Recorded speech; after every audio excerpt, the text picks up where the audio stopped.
העצה הטובה שתגרום לכם להיות אנשים מושמעים יותר ולהגיע למטרות שלכם, תפסיקו להיות פרפקציוניסטים. פרפקציוניסטים שואפים לשלמות, מה שגורם להם לחוות מתח כרוני, חרדה ודימוי עצמי נמוך.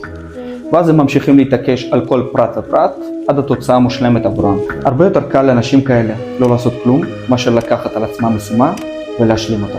אני לא יכול להתאמן 3 פעמים בשבוע, אלא רק פעמיים. אז אני מעדיף בכלל לא להתחיל. וואי, אני לא הצלחתי להתאפק ואכלתי חתיכה קטנה של העוגה. הדיאטה שלי לא מושלמת.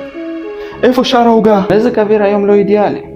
אולי עדיף להישאר בבית ולראות נטפליקס. קודם כל, אתם לא חייבים לעשות הכל אידיאלי. וכן תאפשרו לעצמכם לעשות טעויות. דבר הבא, תנסו לעקוב אחרי ההצלחות הקטנות שלכם. זה ייתן לכם מוטיבציה וידחוף אתכם קדימה. אל תשכחו את החוק הפרטו, שאומר שבמקרים רבים 20% מהמאמץ מביא 80% מהתוצאה. תעשו את מה שאתם יכולים עם מה שיש לכם. אל תהיו פרפקציוניסטים, חברים.